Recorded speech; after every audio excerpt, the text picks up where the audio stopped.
तो आज अगर आप देखेंगे गौरव दिवस के रूप में मुख्य रूप से वो कांग्रेस के 4 साल को लेके चर्चा करेंगे। तो मेरा प्रदेश के मंत्री अधिकारियों के सामने असहाय है, क्योंकि मैं जब भी कोरबा आता हूँ, कोई भी कलेक्टर आ जाए, कोई भी अधिकारी आ जाए, मंत्री और अधिकारियों की लड़ाई में देखते रहता हूँ। मैं भी मंत्री रहा हूँ, तो उसी से समझ में आता है कि मंत्री जो है वो खुद विवश है कि कलेक्टर को देखने की धमकी देनी पड़ती है। मंत्री मंत्री होता है, देखने की धमकी थोड़ी देना पड़ता है, आया और ट्रांसफर कर देंगे। तो वही तो बात मैं कह रहा हूं कि 4 साल में मंत्री जो है वो सड़क पे आ गया, तो ये गौरव दिवस मना रहे हैं। पूरी व्यवस्था फैल हो गई है सरकार। और जहां तक राजस्व मंत्री जी का सवाल है, मैं जब भी आता हूं कलेक्टर के बारे में कुछ न कुछ सुनते रहता हूं। मेरी तो उनको सलाह है कि अधिकारियों के साथ सामंजस्य जमाएं, और अगर उनकी नहीं चल रही है तो मुख्यमंत्री जी के साथ सामंजस्य जमाएं। छत्तीसगढ़ में भ्रष्टाचार खतरे के निशान के ऊपर बह रहा है, और उसके बाद भी अगर ये गौरव दिवस मना रहे हैं तो ये साहस कांग्रेस की सरकारें ही कर सकती हैं कि हमने पूरा प्रदेश लुटा दिया, पूरा प्रदेश को बर्बाद कर दिया। लेकिन 1 साल तो नहीं, हम तो गौरव दिवस मनाएंगे, हम उत्सव मनाएंगे। और भारतीय जनता पार्टी इस सरकार की विफलता को लेकर आज आप लोगों के बीच में है, और इन सारे विषय को लेकर हम जनता के बीच में जाएंगे, और जनता इन बातों को समझती है। तो मेरा तो यही इस प्रदेश के मुख्यमंत्री से आग्रह होगा कि ये गौरव दिवस नहीं, ये तो 4 साल में एक प्रदेश की जनता से हाथ जोड़ के माफी मांगने का समय है। 4 साल में इस कांग्रेस की सरकार के नेतृत्व में जो प्रदेश की दुर्दशा हुई है,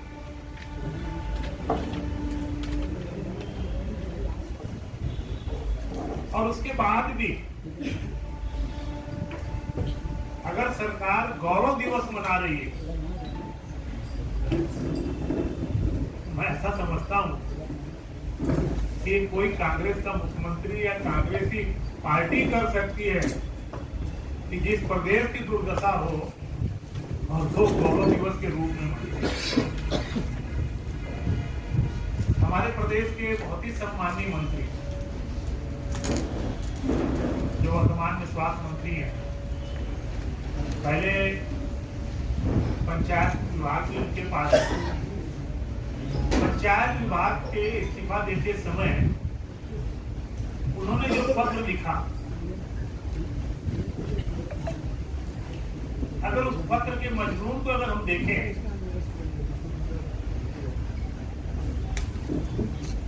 वो कांग्रेस की राजनीतिक प्रतिस्पर्धा का मामला जैसे नहीं चाहता, और गरीबों के हक के लिए अगर इनके पास पैसा नहीं है, आवास के लिए पैसा जिसमें इनको मात्र छोटी सी अंश राशि देना है, उसके बाद गौरव दिवस मना रहे। आजादी से लेके 2018 तक 35,000 करोड़ रुपया, 40,000 करोड़ रुपया, और 4 साल में आज लगभग 1 लाख करोड़ रुपया कर्ज हमारे छत्तीसगढ़ की आम जनता के ऊपर। कहां गया ये पैसा?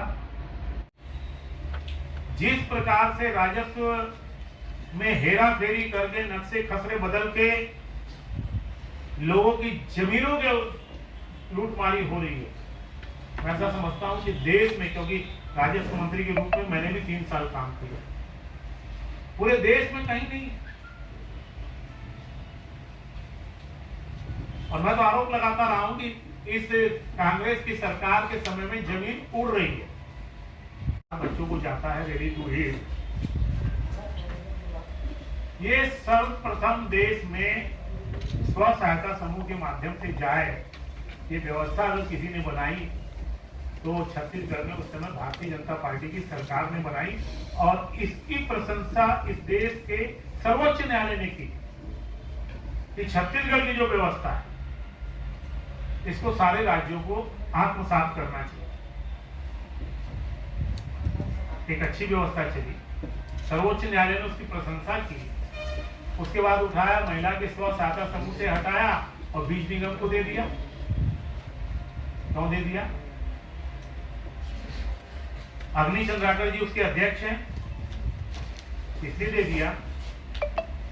अग्नि चंद्राकर के दामाद जो अभी ईडी के तहत जुडिशरी हिरासत में है, सूर्यकांत तिवारी, उनके ससुर हैं, इसलिए दे दिया।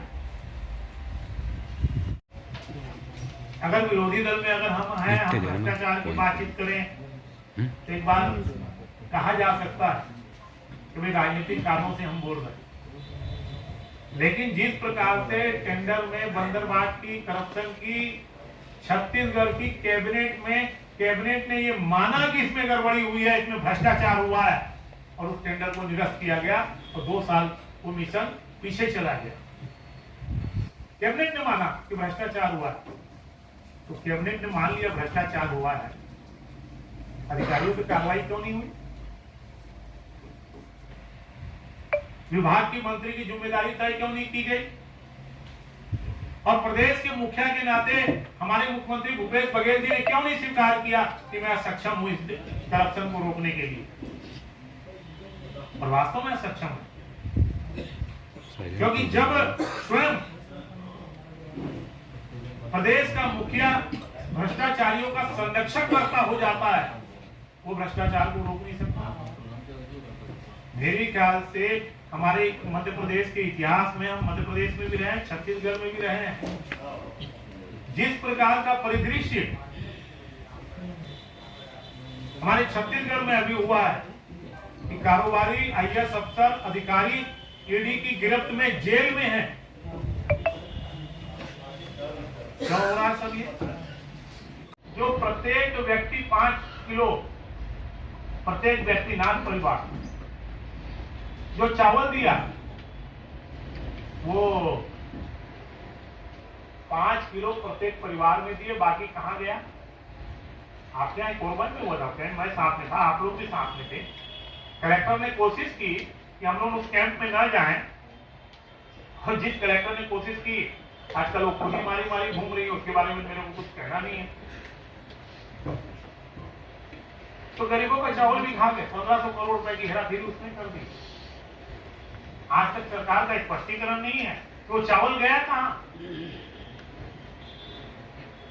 तो लोगों की सुविधा में विस्तार की जगह गरीबों का मकान आप नहीं बना सकते, लोगों को शुद्ध पीने का पानी मोदी जी पैसा दे रहे हैं, उसके बाद आप नहीं बना सकते। पूरे देश में जल मिशन के तहत शुद्ध पीने के पानी में सबसे कमजोर प्रदर्शन अगर किसी सरकार का है, तो हम सबके लिए दुर्भाग्य है कि हमारी छत्तीसगढ़ की सरकार है। आज प्रमाणित हो गया है, 152 करोड़ की संपत्ति अटैच हुई है, आईएएस अधिकारी जेल में है, रेत माफिया चल ही रहा है। तो वास्तव में कानून व्यवस्था किसी प्रदेश की जब ही खराब होती है जब उस प्रदेश में माफियाओं का राज होता है। आज अपराधियों के हौसले बुलंद क्यों यहाँ मर्डर हो रहे हैं, क्यों यहाँ हत्याएं हो रही है, क्यों किसी की जमीन लूटे जा रही है? क्योंकि ये माफिया लोग हैं, ये सरकार के शासन और प्रशासन के संरक्षण में ही फल फूल रहे हैं। और जब माफियाओं के हौसले बुलंद होते हैं तो प्रदेश की कानून व्यवस्था खराब होती है। आपने स्वास्थ्य विभाग और राजस्व विभाग की बात में मुख्यमंत्री जी कह रहे हैं कि राजभवन के कर्मचारी बीजेपी के इशारों पे काम कर रही है। मैं ऐसा मानता हूं कि जो संवैधानिक संस्थाएं हैं, और इस प्रदेश के मुख्यमंत्री ने संविधान की शपथ ली है, संवैधानिक संस्थाओं के बारे में इस 4 साल में कांग्रेस की सरकार ने इस छत्तीसगढ़ के गरीबों को और गरीब बना दिया। छत्तीसगढ़ को 4 साल में पीछे कर दिया। अगर मैं प्रधानमंत्री आवास की बातचीत करूं, 8 लाख मकान स्वीकृत प्रधानमंत्री योजना में हुए, 4 साल में राज्यांश नहीं देके उस योजना को बंद कर दिया गया, जिसमें 8 लाख गरीब परेशान। रेडी टू ईट जो हमारी महिलाओं को रोजगार मिलता था, जिसकी सराहना सर्वोच्च न्यायालय ने की, बीज निगम को दे दिया। बीज निगम का रेडी टू ईट से क्या संबंध है? सारी महिलाओं को बेरोजगार कर दिया। क्यों कर दिया? अग्निचंदा करके उसके अध्यक्ष हैं। इसके साथ ही इस 4 साल में आज़ादी के बाद से लेके 2018 तक 43,000 करोड़ का कर्जा और 4 साल में 55,000 करोड़ का कर्जा पूरी तरह से आर्थिक रूप में बर्बाद कर दिया। डेवलपमेंट के काम पूरे प्रदेश में, सड़क हो, बिजली कब आएगी, कब जाएगी, और अभी सुरक्षा निधि के नाम से जो बिजली के रेट बढ़ाए उससे आम आदमी त्रस्त है। तो अगर हम देखेंगे कानून व्यवस्था पूरी तरह से जान माल की सुरक्षा करने में ये सरकार असफल रही है। कल हमारे बिलासपुर में सरेआम 4 बजे गोलीबारी की घटना हुई। कांग्रेस का महामंत्री या संयुक्त महामंत्री, हालांकि अभी वो खंडन करते हैं, उसकी गाड़ी में लिखा हुआ था। कल ही बिलासपुर में एक घटना और हुई, एक का मर्डर और हो गया। पूरी तरह से असफल है। तो वास्तव में इस सरकार को, मुख्यमंत्री को प्रदेश की जनता के सामने खेद व्यक्त करना चाहिए कि मैं अपने घोषणा पत्र को पूरा नहीं कर पाया, मैं इस प्रदेश को नहीं चला पाया, इसका मुझे खेद है। लेकिन वो करेंगे नहीं। हम इन सारी चीज़ों को लेकर जनता के बीच में जाएंगे और जनता ही इनको विदा करेगी, क्योंकि